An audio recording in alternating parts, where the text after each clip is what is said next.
Olá pessoal, eu sou o professor Alan, professor de Língua Portuguesa Gramática e hoje eu vou fazer a resolução dos exercícios que eu passei para vocês na aula anterior sobre funções da linguagem. Então a gente vai ver lá a resolução desses exercícios. Especificamente eu vou fazer a resolução dos exercícios praticando do livro de vocês. Os outros vocês têm o gabarito, então vocês podem acessar as respostas, ok? Vamos lá! Então, a gente tem a questão 1, uma questão do Enem de 2018. Então, vou fazer a leitura com vocês e deixar um tempinho para que vocês resolvam a questão e a gente faz a correção junto. Vamos lá! Segundo fragmento, para Paulo Freire, os textos devem exercer em alguma medida a função conativa, porque a atividade de escrita notadamente possibilita. Então, vamos lembrar lá. O que é a função conativa? A função conativa ou apelativa, lembra que tinham dois nomes? Função conativa ou apelativa é aquela que tem o foco no receptor, naquele que vai receber a mensagem. Então, eu tenho a ideia que eu vou persuadir o meu leitor. Só para lembrar, tá, gente? Então, vamos lá. Alternativa A. Levar o leitor a realizar ações. Expressar sentimentos do autor. Despertar a atenção do leitor. Falar da própria linguagem ou repassar informações. Essa daqui é bem simples, mas eu quero que vocês analisem em qual parte do texto eu consigo ver isso com mais clareza, qual parte do texto realça essa função conativa. Então eu vou deixar o texto para vocês, vocês podem pausar o vídeo e logo em seguida eu retorno com a explicação. Vamos lá, pessoal? Então agora a gente vai ver aqui em qual parte do texto. Eu não vou fazer a leitura do texto todo com vocês, mas eu destaquei para vocês aqui a principal parte que marca a função conativa. Então vamos ver lá. Aqui, ó lá, Freire destaca especial importância à escrita pelo desejo de convencer outras pessoas. Olhem o verbo convencer aqui, ok? Convencer outras pessoas de transmitir seus pensamentos e de engajar aqueles que o leem na realização de seus sonhos. Então, olhem lá, é a alternativa A, levar o leitor a realizar ações. Então, convencer o leitor, pessoal. Então, muito fácil essa primeira questão. Quem prestou atenção na aula anterior vai tirar de letra essa daqui. Vamos para a próxima questão. Questão número 2 do Enem de 2013. Então, eu tenho lá. O texto traz em relevo as funções metalinguística e poética. Seu caráter metalinguístico justifica-se pela... Percebam, ele apresenta ali metalinguística e poética. Lembra que eu falei que as funções elas se misturam? Então, tá ali, ó, metalinguística e poética. Mas o meu enunciado especifica a função metalinguística. Então, tomem cuidado com esses enunciados, né? Eles podem levar vocês a uma interpretação errada. Mas eu estou só querendo saber sobre a função metalinguística, ok? Então, eu tenho lá. Letra A. Discussão da dificuldade de se fazer arte inovadora no mundo contemporâneo. Será que é isso? Defesa do movimento artístico da pós-modernidade típico do século XX. Letra C. Abordagem dos temas do cotidiano, em que a arte se volta para assuntos rotineiros. Letra D. Tematização do fazer artístico, pela discussão do ato da construção da obra. Será que é essa? E letra E, valorização do efeito de estranhamento causado no público, o que faz a obra ser reconhecida. Então, novamente, vou deixar o texto para vocês, para que vocês tentem encontrar em qual parte do texto eu consigo observar a função metalinguística, ok? Eu acho que está bem claro, mas vou deixar um tempinho para vocês. Então, pausem o vídeo e eu já volto com a resolução.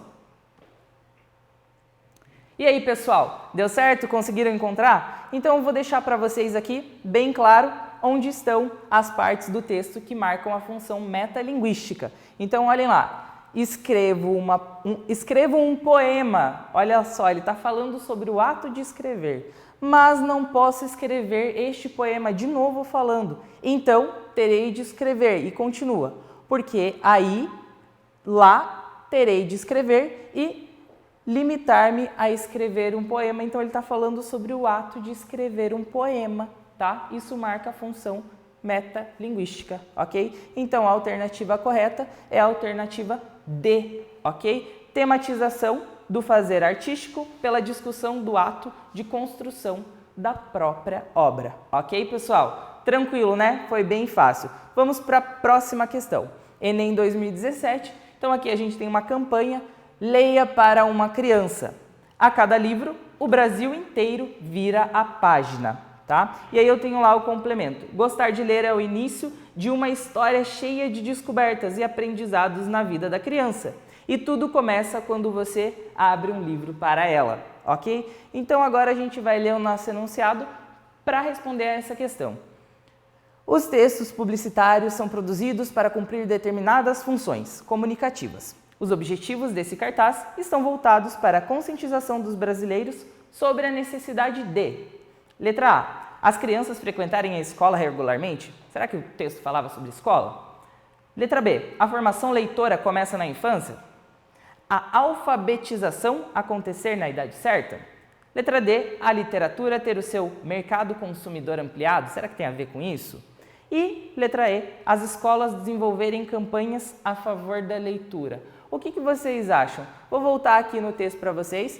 Leia para uma criança. Então, tá vendo ali, ó, o meu verbo leia para uma criança? Eu não estou falando para ele. Leia para uma criança. Então, eu estou fazendo o quê? Eu estou convencendo o meu leitor a algo, né? Então, aqui eu tenho a alternativa B, a formação leitora começa na infância. Então, o objetivo dessa campanha é fazer com que as pessoas se conscientizem sobre a formação leitora logo na infância, pessoal. Então, aqui, se a gente parar para observar, qual seria a função da linguagem presente? Seria a função conativa, aquela função conativa ou apelativa, aquela que convence o receptor da mensagem, beleza?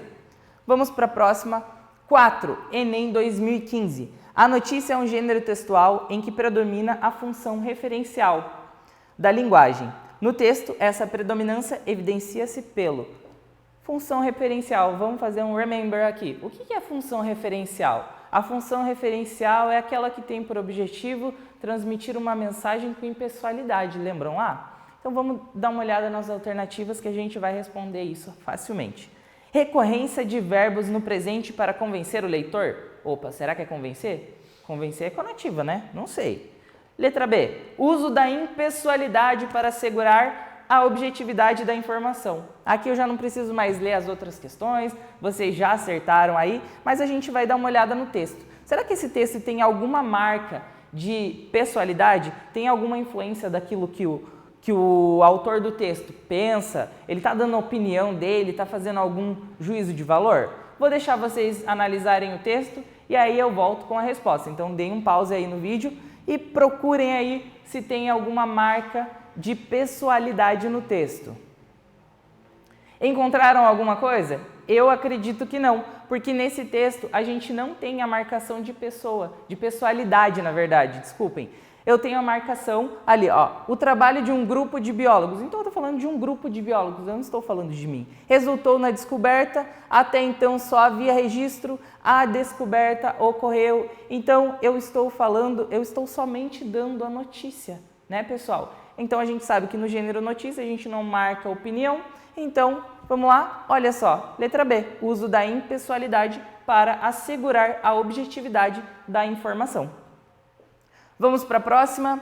5, Enem 2015 também, o texto tem objetivo educativo. Nesse sentido, além do foco no interlocutor, que caracteriza a função conativa da linguagem, predomina também nele a função referencial que busca. Mais uma vez reforçando o que eu disse sobre as funções da linguagem conversarem, ok? Então eu tenho algumas alternativas aqui. Vou fazer a leitura delas. Letra A. Despertar no leitor sentimentos de amor pela natureza, induzindo ter atitudes responsáveis que beneficiarão a sustentabilidade do planeta. Letra B. Informar o leitor sobre as consequências da destinação inadequada do lixo, orientando-o sobre como fazer o correto descarte de alguns dejetos. Letra C. Transmitir uma mensagem de caráter subjetivo, mostrando exemplos de atitudes sustentáveis do autor do texto em relação ao planeta. Letra D. Estabelecer uma comunicação com o leitor, procurando certificar-se de que a mensagem sobre ações de sustentabilidade está sendo compreendida. Ou letra E. Explorar o uso da linguagem, conceituando detalhadamente os termos utilizados de forma a proporcionar melhor compreensão do texto. Vamos para o texto. Então, vou deixar lá Olha lá, 14 coisas que você não deve jogar na privada. Nem no ralo, elas poluem rios, lagos e mares, o que contamina o ambiente e os animais. Também deixa mais difícil obter a água que nós mesmos usaremos. Alguns produtos podem causar entupimentos. Então, estou dando informações para o meu leitor. Então, vamos lá. Olha só, não vou deixar vocês analisarem essa. Vamos lá. Alternativa B. Informar o leitor sobre as consequências da destinação inadequada do lixo, orientando-o sobre como fazer o correto descarte de alguns dejetos. Então, essa foi muito fácil. Pessoal, por hoje é só. Não vou dar atividade para vocês, fiquem tranquilos e até a próxima aula.